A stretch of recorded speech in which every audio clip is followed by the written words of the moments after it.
Əmək və Əhalinin Sosial Müdafiəsi Nazirliyinin özünə məşğulluq proqramının icrası çərçivəsində əhaliyə verilən mal-qaranın yararsız olması ilə bağlı dəfələrlə mediada və sosial şəbəkələrdə faktlar paylaşılıb. Lakin bu dəfə Bərdə sakini Səfərov İlyas heç o xəstə heyvanlardan da ala bilmir.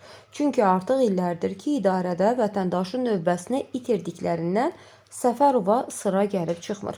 Ətraflı sujetimizi izləyək.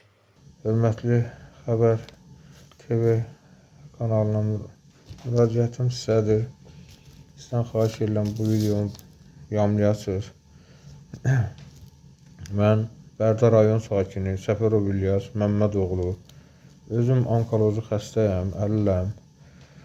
Müraciətim Sosial Müdafiəsi Naziri üçündür. Başda Cənab Prezident olmaqla müraciətim Sosial Müdafiə Naziri Cənab Anar Əliyevədir.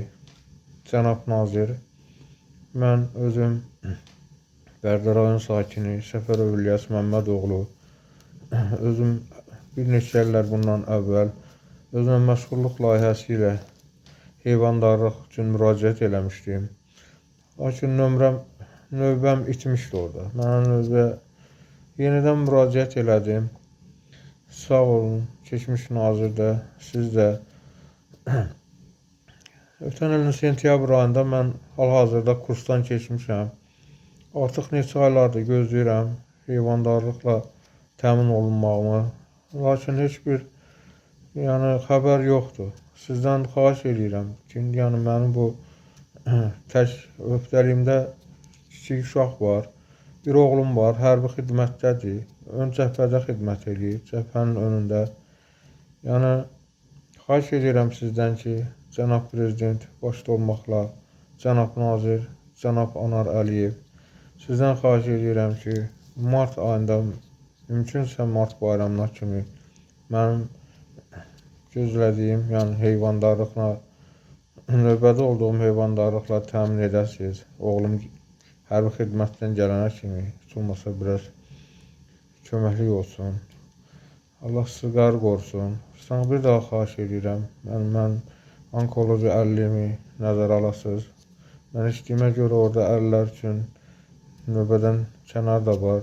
Həm də bir təminat da var əlillər üçün.